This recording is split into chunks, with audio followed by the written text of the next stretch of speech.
Hello friend, welcome to Cadeta. इस lecture में हम लोग देखेंगे कि इस टाइप का ऑब्जेक्ट अगर कभी बनाना हो तो कैसे बनाएंगे। इसमें एक्सट्रूड के दूसरे और भी फीचर्स काम आ जाएंगे कि ऑफसेट सरफेस कैसे यूज़ करेंगे या कुछ और भी ऐसे का फीचर्स हैं जो कि इसके अंदर यूज़ करने वाले हैं। तो ऐसे ऑब्जेक्ट्स बनाने हो तो उसका अप्रोच क्या होता है वो चीज़ देखते हैं। चलिए, तो सबसे पहले हम लोग क्या करेंगे, ये देखिए सामने से ये जो प्रोफाइल बन रहा है ना, ऐसे करके ये हम लोग अप्रोच बनाने की कोशिश करेंगे जिससे कि ज़्यादा से ज़्यादा कवर कर सके। तो यहाँ से देखने पे जो प्रोफाइल बन रहा है ये बनाएंगे हम लोग। ठीक है, तो हमने स्केच लिया। स्केच लेने के बाद में प्लेन सामने से सिलेक्शन किया। सिलेक्शन करने के बाद में अब मैंने क्या किया, जैसा प्रोफाइल मेरे को दिख रहा है वैसा वैसा मैं प्रोफाइल बनाने की कोशिश करता हूँ। जैसे मैंने यहाँ से लिया, मैंने कहा यहाँ से ऊपर, देन यहाँ से ऐसे आगे आएगा। उसके बाद में यहीं से आर्क जैसा बन रहा है वो मैंने आर्क बना दिया। और आर्क बनाने के बाद में मैंने कहा कि यहाँ से लाइन सीधा जाएगा ऊपर, और सीधा जाने के बाद में दोबारा से ऐसे आगे की तरफ है। आगे की तरफ आने के बाद में यहाँ से ऐसे नीचे आ रहा है, नीचे आने के बाद में ऐसे बाहर आ रहा है, और बाहर आने के बाद में फिर से यहाँ पे ऐसे लाइन आगे की तरफ जा रहा है ना। और यहाँ जाने के बाद में फिर से क्या हो रहा है, आर्क बन रहा है शेप। तो आर्क शेप बना सकते हो ऐसे करके बनाना है तो, ठीक है। और ये आर्क शेप बनाने के बाद में फिर देन आगे ऐसे आगे जा करके फिर नीचे वर्टिकल आ रहा है नीचे, ठीक है। और ये वर्टिकल मैंने कहा कि यहाँ से इस लाइन के यहाँ तक बनाता हूँ मैं, ऐसे करके ट्रैक करके मैंने बना दिया, मान लिया, ठीक है। और ये बनाने के बाद मैं आगे आया, और आगे आने के बाद में मैंने क्या किया, एक रेक्टेंगल शेप बन रहा है यहाँ इसके नीचे, तो वो रेक्टेंगुलर शेप फिर से मैंने बना करके और देन वापस क्लोज कर दिया, ठीक है। तो ये पूरा प्रोफाइल मैंने क्या किया, एक बार में ही बना दिया। अब ये बनाने के बाद में मैं चेक कर लेता हूँ, एक तो हॉरिजॉन्टल होना चाहिए लाइन, ठीक है ना। तो मैंने इसको क्या किया, यहाँ से एक हॉरिजॉन्टल लेकर के मैंने इसको सेलेक्ट कर दिया, ताकि अगर है ऑलरेडी, ठीक है, पहले से कंस्टेंट है तो उसमें प्रॉब्लम नहीं आएगी आपको, ठीक है। चलिए, अब डायमेंशनिंग करना स्टार्ट करते हैं। मैंने डी प्रेस किया, इसको सेलेक्ट किया और ऐसे सिलेक्शन करके मैंने कहा ये लेंथ मेरा 40 का है, तो मैंने 40 डाल करके यहाँ पे एंटर कर दिया। तो देखिए 40 लेंथ का बन जाएगा, ठीक है। अब क्या करेंगे, ये 15 का है तो मैंने इसको सिलेक्शन किया और ये सिलेक्शन करके मैंने कहा 15 का है ये साइज़। उसके बाद में ये जो साइज़ है, ये सारा साइज़, तो इसको देने से पहले अपन ऊपर का डिफाइन कर लेते हैं। तो मैंने कहा ये जो साइज़ है ये मेरा 15 का रहेगा। उसके बाद में ये जो हाइट है, ये देखिए यहाँ पर दिया वो 40 का, तो मैंने इसको सेलेक्ट किया और मैंने सेलेक्ट करके ये कहा, मैंने कहा 40 का है, तो नीचे आ गया। ये बाहर 5 mm निकला हुआ है, तो मैंने इसको सिलेक्शन करके मैंने कहा कि ये मेरा 5 mm का रहेगा, ठीक है। तो ये ऐसे बन गया, देखिए, ठीक है। उसके बाद में मैंने कहा कि ये जो है ना, ये दोनों टेंजेंट है आपस में, ठीक है, तभी तो स्मूथ बनेंगे ये। तो मैंने टेंजेंट लेकर के इस लाइन को और इस आर्क को ऐसे सेलेक्ट कर दिया, तो देखिए टेंजेंशियल पोजीशन में आ जाएंगे अपने ये, और ये पहले से टेंजेंशियल है, ठीक है। इसका भी रेडियस जो है मैं 38 का ही ले रहा हूँ, या 30 का है ये, हाँ 30 का ही है। तो मैंने क्या किया, डी डायमेंशन प्रेस किया और इसको सेलेक्ट करके मैंने कहा कि ये रेडियस मेरा 30 का रहेगा, तो देखिए उसके हिसाब से बन जाएगा अपने आप। उसके बाद में मैंने क्या किया, ये भी रेडियस 30 का है, तो ये भी मैंने सेम टू सेम मैंने कहा ये भी मेरा 30 का रहेगा रेडियस, तो उसके हिसाब से बन जाएगा। और मैंने क्या किया, मैंने कहा कि ये जो हाइट है ना, ये दोनों लाइन कोलिनियर है अपने, तो यहाँ जाके कंस्टेंट में जाके मैंने क्या किया, कोलिनियर लिया। कोलिनियर लेकर के मैंने इस लाइन को मैं कोलिनियर कर दूंगा इसको, और यहाँ का ये लाइन, ये दोनों कोलिनियर रहेंगे आपस में। तो ये देखिए एक लाइन में आ जाएंगे ऑटोमेटिक ये अपने आप, ठीक है। ये 15 का दिया ही था। टोटल जो है ना साइज़, टोटल साइज़ है हमारा कितने का, 95 का। तो मैंने कहा कि यहाँ से लेकर के ये जो टोटल लेंथ है ना, ये 95 का बनना है, तो मैंने 95 लिख के एंटर कर दिया। तो ये देखिए इस तरह से बन गया। अब ये क्या हुआ, यहाँ से ये ऑटोमेटिकली इसने साइज़ ले लिया अपना, तो उस हिसाब से ये प्रॉब्लम आ रही है। तो अपने को ये सेटल करना पड़ेगा कि कितने का साइज़ है ये, ठीक है ना। तो उसके बाद में ये देंगे तो बेटर रहेगा। मैंने कहा कि मान लिया डी प्रेस किया, और एक्चुअल में ये लेंथ बहुत ज़्यादा बनाया है हमने, तो इस वजह से ये प्रॉब्लम आ रही है। मैं इसको इधर खिसका देता हूँ थोड़ा सा, ठीक है। उसके बाद में मैं साइज़ दे दूँगा जिससे कि ये सही हो जाएगा अपने आप, ठीक है। ये मैंने कहा ये जो मेरा है ना लेंथ, ये मेरा 95 का है, ये देखिए हो गया ऑटोमेटिकली। अब ये डेप्थ एक साइज़ देना पड़ेगा अपने को कोई ना कोई, जिससे कि ये एडजस्ट कर सकें। यहाँ पे कोई साइज़ दिया हुआ नहीं है, तो मैं क्या करता हूँ, एक साइज़ का साइज़ दे देता हूँ किसी एक साइड का, ठीक है। डी प्रेस किया, ये साइड दे सकता हूँ मैं चाहूँ तो, या ये कितना डिस्टेंस पे है ये मैं दे सकता हूँ, तो उससे ऑटोमेटिकली कंट्रोल हो जाएगा आपका ये चीज़, ठीक है ना। जैसे मैंने कहा कि यहाँ से लेकर के ये एक लेंथ ये अपने को देने की ज़रूरत है। ये मैंने कहा मान लिया 40 का है, तो उसके हिसाब से अपने आप ये पूरा का पूरा एडजस्ट हो जाएगा। आपको इस तरह से देना पड़ेगा, जैसे आप दोगे एक लेंथ यहाँ पे नहीं दिया हुआ है आपका, तो उसके हिसाब से आपको काम करना पड़ेगा, ध्यान रखिएगा, ठीक है ना। या नहीं तो ये आपका इस लाइन के यहाँ पे कोलिनियर है, या तो ये होगा, कुछ ना कुछ इस तरह से रिलेशंस आपको लगाने पड़ेंगे, ठीक है। तो ये देखिए 40 का, अगर आपको मैं कहूँ कि ये लाइन और ये लाइन एक उसमें रहेंगे कोलिनियर में, तो कैसे कर सकते हैं, तो डिस्टेंस देने की बजाय आप क्या करते हैं, यहाँ जाकर के कोलिनियर ले लेते हैं। कोलिनियर लेकर के आपने इस लाइन को और इस लाइन को कोलिनियर कर दिया, तो ये कोलिनियर हो जाएगा आपका। तो ऐसे करके भी दिया जा सकता है। अच्छा, ये हाइट 15 mm का, तो वापस से मैंने कहा कि ये जो हाइट है ना, ये हमारा हमने साइज़ नहीं दिया था, मैंने कहा ये हमारा 15 mm का है। तो ये देखिए 15 mm का ये बन गया आपका, ठीक है। तो ऐसे करके आपने ये चीज़ डिफाइन कर दिया ये सारा चीज़। ऐसे डी प्रेस किया, ये हाइट कितना रहेगा, तो ये हाइट हमारा 5 mm है, तो मैंने कहा कि ये हाइट जो है हमारा ये 5 mm का है, देखिए, तो उसके हिसाब से आपका ये चीज़ बन गया। अब देखिए फुली कंस्टेंट बन गया पूरा का पूरा, तो ये सारा सब कुछ आ गया। देखिए अच्छा एक दो जगह और भी कहीं है, तो वो देखना पड़ेगा कि कहाँ से कितना साइज़ है, तो उसके हिसाब से फुली कंस्टेंट बन जाएगा। ये साइज़ हो गया हमारा, ये 5 mm का हो गया, ये 40 mm का हो गया हमारा, ठीक है, कोई प्रॉब्लम नहीं है, ज़्यादातर तो हो गए हैं रिलेशंस, है ना। टेंजेंट लगा देता हूँ मैं इसमें, टेंजेंट लेकर के मैंने कहा कि हमारा ये लाइन और ये टेंजेंशियल रहेगा, ऐसे ही यहाँ और ये टेंजेंशियल रहेगा, ठीक है। तो इस तरह से अपने को बनाना पड़ेगा। ये डेप्थ 5 mm हमने दे ही दिया है, इसको प्रॉब्लम नहीं आना चाहिए था। डी प्रेस किया हमने कहा ये और ये जो है ये डिस्टेंस 5 mm है, ठीक है, ठीक है, हो गया, ज़्यादातर सही हो गया हमारा।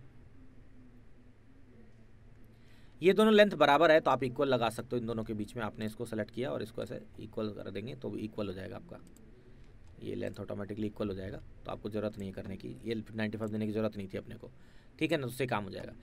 जैसे आप फिनिश करेंगे स्केच तो ये फिनिश हो गया। अब आप क्या करेंगे, इसको ऐसे सेलेक्ट करके राइट क्लिक करके और प्रेस पुल लगा दीजिए। प्रेस पुल लगाने के बाद में अब जैसे आप डेप्थ देंगे, ऐसे देखिए ये डेप्थ आ रहा है इसके अंदर, ठीक है।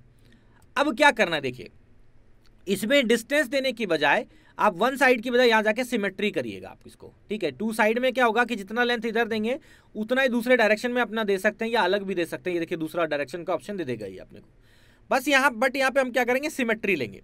अब सिमेट्री के अंदर दो ऑप्शन होता है, एक होता है ये वाला ऑप्शन, इसमें क्या करता है हाफ लेंथ, तो जितना आपने लेंथ दिया हुआ है उतना दोनों साइड, मतलब जितना इधर उतना इधर। तो अभी जो लेंथ देंगे तो देखिए यहाँ पे 75 दिया तो 75 उधर बना दिया उसने और 75 इधर बना दिया। लेकिन मुझे क्या करना है, टोटल डेप्थ देना है। टोटल डेप्थ कितना है हमारा, 15 + 15 30 + 20 50, टोटल 50 बनाना है। तो मैं यहाँ जाके 50 अगर मैं डालता हूँ ना तो देखिए क्या करेगा, ये 50 उधर बना रहा है और 50 इधर बना रहा है। हमें 50 दोनों साइड 50-50 बनाएंगे तो 100 हो जाएगा। हमें टोटल 50 बनाना है, तो हम क्या करेंगे, हाफ लेंथ की बजाय होल लेंथ दे देंगे ऑप्शन। जैसे आप होल लेंथ देंगे तो देखिए क्या हो जाएगा, यहाँ पे आपका टोटल लेंथ आपका 50 का हो गया। तो ऐसे केसेज में आपका सिमेट्री ऑप्शन काम करता है। सिमेट्री के अंदर आप क्या कर सकते हो, होल लेंथ दोगे। तो होल लेंथ देने से क्या होगा कि मतलब टोटल लेंथ जो दोगे, जो लेंथ दोगे आप टोटल होगा। और अगर हाफ लेंथ लोगे तो जो लेंथ दोगे दोनों साइड, उसके लेफ्ट और राइट दोनों साइड में उतना उतना लेंथ ऐड कर देता है। तो यहाँ पे आपका काम आता है आपका सिमेट्री, और सिमेट्री के अंदर ये सारा चीज़ ऑप्शन आपका, ठीक है। तो ऐसे करके दे करके ओके कर देंगे। जैसे ओके करेंगे तो ये देखिए इस तरह से बन जाएगा। अब आपका क्या होता है, जैसे मान लिया यहाँ पे कट करना है, ये वाला सेक्शन कट करना है, तो ये कैसे करेंगे, तो देखिए स्केच लिया आपने, इसको सिलेक्शन किया तो ये सीधा हो जाएगा। अब काटने के लिए या तो मैं रेक्टेंगल कमांड से लेके बना सकता हूँ या बेटर, क्योंकि यहाँ खाली जगह है तो आप इसको रेक्टेंगल से बनाने की बजाय सीधा हमारे पास एक स्लॉट का ऑप्शन आता है, देखिए। और स्लॉट के अंदर सेंटर पॉइंट स्लॉट लीजिएगा। सेंटर पॉइंट स्लॉट लेने के बाद ये देखिए सेंटर पकड़ा आपने और इसको ऐसे ड्रैग करके और सीधा ऐसे ड्रैग कर दीजिए। एक्स्ट्रा बन रहा है उससे कोई फर्क नहीं पड़ता अपने को, ठीक है ना, तो कोई दिक्कत नहीं आएगी। तो आपने डी प्रेस किया, एक तो ये रेडियस देना है, ये रेडियस कितने का दिया हुआ है, देखिए 20 का डायमीटर है इसका, मतलब 10 mm का रेडियस बनेगा आपका। और ये हाइट यहाँ देखिए कितना दिया, 25 कहाँ से डिस्टेंस है, यहाँ से और इस पॉइंट का ये डिस्टेंस दिया हुआ है कितना, 25 का। बस ऐसे बना करके फिनिश कर देना स्केच को। और उसके बाद इसको सेलेक्ट करके राइट क्लिक करके प्रेस पुल करिए, पकड़ के या एक्सट्रूड प्रेस पुल, दोनों में से कोई भी ले सकते हो। ऐसे ड्रैग करके एक्स्ट्रा बाहर निकाल दीजिए, या यहाँ जा करके क्या करेंगे, डिस्टेंस की बजाय टू ऑल यहाँ पे ऑब्जेक्ट कर दीजिए। ऑल ऑप्शन ले लेंगे ना इसके अंदर, तो उससे क्या होगा कि पूरा डेप्थ जो होगा पूरा कट करता हुआ चला जाएगा वो आपका। तो ऐसे करके आप क्या कर सकते हैं, कट कर सकते हैं। अब ये चीज़ बनाने के लिए क्या करना पड़ेगा, दो तरीके हो सकते हैं, ठीक है। क्योंकि क्या है कि यहाँ से 55 mm इस प्लेन से नीचे बनाना है। तो एक तरीका आपका क्या हो सकता है कि आप क्या करोगे कि यहाँ पे आप क्या करते हैं कि स्केच जो बनाएंगे यहाँ पे एक रेफरेंस प्लेन पहले बनाना पड़ेगा आपको। तो ये कंस्ट्रक्शन प्लेन में जाएंगे और ऑफसेट प्लेन का एक ऑप्शन देता है। ये लेने के बाद में इस सरफेस को सिलेक्शन करते हैं। अब इसको कितना नीचे बनाना है, तो ये मैंने कहा माइनस का 55 mm, तो स्केच प्लेन एक नीचे बन जाएगा हमारा, देखिए यहाँ से 55 mm नीचे। तो यहाँ पे जाएंगे। अब क्या कर सकते हैं हम लोग, दूसरा ऑप्शन, अब यहाँ पे एक प्रोफाइल बनाना पड़ेगा। तो मैंने स्केच लिया और इसको ऐसे सिलेक्शन किया, तो देखिए घूम के सामने आ गया। अब ये सामने आने के बाद में मैंने रेक्टेंगल कमांड लिया, और रेक्टेंगल कमांड लेने के बाद में मैंने क्या किया, ऐसे ड्रैग करके एक क्रॉस सेक्शन बना दिया, जितना बड़ा बनाना था ऐसे करके बना दिया। और ये बनाने के बाद मुझे सिमेट्री करना है, तो मैं क्या करता हूँ, लाइन कमांड लेकर के और सेंटर लाइन ले लेता हूँ, या कंस्ट्रक्शन ज्योमेट्री दोनों में से कोई भी ले लीजिएगा। और मैंने ऐसे करके वर्टिकल एक लाइन ड्रॉ कर दिया, ठीक है।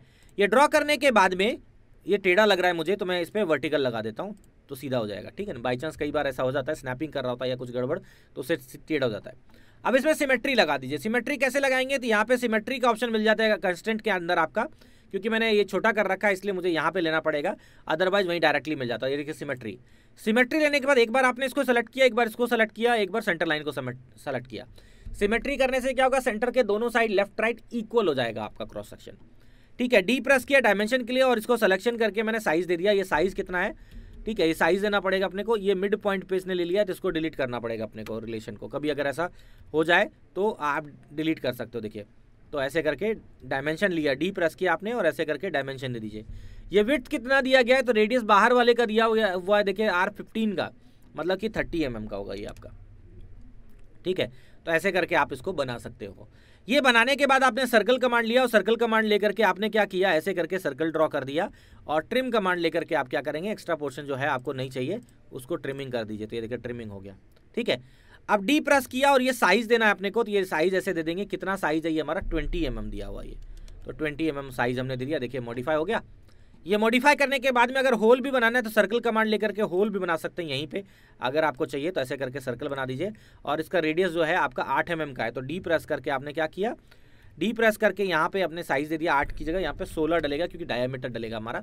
और स्केच को फिनिश कर दिया आपने। जैसे फिनिश करेंगे तो ऐसा बन जाएगा। अब आप क्या करेंगे, देखिए इसको सिलेक्शन करेंगे। सिलेक्शन करने के बाद राइट क्लिक करके प्रेस पुल किया आपने, उसको डायरेक्शन आपने का नीचे की तरफ। ये तो कट कर रहा है, अपने को तो मटेरियल ऐड करना है, तो यहाँ पे कट की बजाय ज्वाइन ऑप्शन लेंगे। और यहाँ पे लेंथ हम नहीं दे सकते क्योंकि हमें लेंथ नहीं पता। तो वैसे केसेज में आप क्या करेंगे, डिस्टेंस की जगह यहाँ पे 2 ऑब्जेक्ट लेंगे और 2 ऑब्जेक्ट में ये सरफेस नहीं देंगे, ये वाला सरफेस देंगे। क्यों देंगे, क्योंकि ये एक्स्ट्रा बन रहा है। देखिए इस सरफेस से आगे जा रहा है और वहाँ लेंथ अलग हो सकता है। तो ये जैसे देंगे तो देखिए क्या किया उसने, जो सरफेस देंगे वो वहाँ तक एक्सटेंड कर देगा, उस चीज़ को एक्सट्रूड कर देगा वहाँ तक अपने आप। जो भी डेप्थ है अपने आप ले लेगा, उसको फॉलो कर लेगा वो सरफेस। देखिए फॉलो हो गया इसका अपने आप से, ऐसे करके। और उसके बाद में ओके कर दीजिए। जैसे आप ओके करेंगे तो उसके हिसाब से बन जाएगा। इसकी ज़रूरत नहीं है, अपने को यही ले लेंगे और ओके कर देंगे। जैसे ओके करेंगे देखिए उसको फॉलो कर लिया उसने। तो ऐसे करके आप क्या कर सकते हैं, बना सकते हैं। एक तरीका तो आपका ये है। दूसरा तरीका क्या हो सकता है, आपको रेफरेंस प्लेन लेने की जरूरत नहीं है। मैं क्या करता हूँ, अच्छा स्केच जो बनाया ना आप उसका प्लेन चेंज कर सकते हो। अगर कभी जरूरत पड़ जाए कि आपको स्केच प्लेन चेंज करना, आपने गलत ले लिया, आप चेंज कर सकते हो, कोई प्रॉब्लम नहीं है। कैसे करते हैं देखिए बताता हूँ। हमने रेफरेंस प्लेन क्या लिया था, आपने जो बनाया था प्लेन, ये हमने रेफरेंस प्लेन एज लिया है। इसको मैं क्या करता हूँ कि मुझे ये रेफरेंस प्लेन नहीं चाहिए था, रेफरेंस प्लेन मेरे को ये लेना था। कैसे लेंगे वो देखिए। तो मैं स्केच को सेलेक्ट करूंगा, राइट क्लिक करूंगा। यहाँ पे जब राइट क्लिक कर देते हो तो यहाँ पे देखिए ऑप्शन था रीडिफाइन स्केच प्लेन, इस पे जाना है और जिस दूसरे प्लेन को एज ए स्केच प्लेन देना है उस प्लेन को ऐसे सिलेक्शन करके ओके कर देना है। जैसे आप ओके करोगे देखो यहाँ से बनने लग गया आपका। ठीक है ना, मतलब मैं रेफरेंस प्लेन नया नहीं बनाता और मैं इसी प्लेन को एज ए सेलेक्ट करके रेफरेंस प्लेन लेता।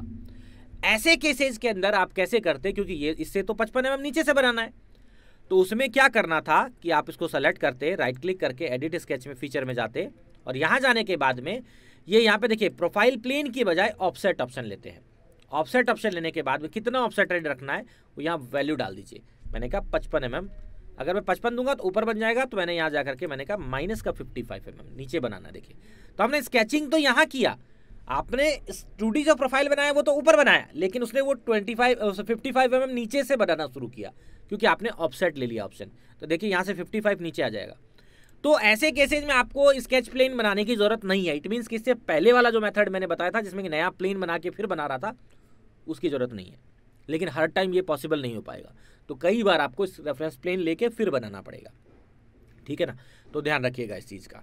तो जैसे रिक्वायरमेंट आए दोनों में से वो तरीका यूज करिए और अच्छे से काम करिए। ठीक है ना, तो ऐसे करके आप क्या कर सकते हो, कहीं भी ऑफसेटेड बना सकते हो आप इसको। ठीक है, अच्छे से करके देखिएगा। धन्यवाद।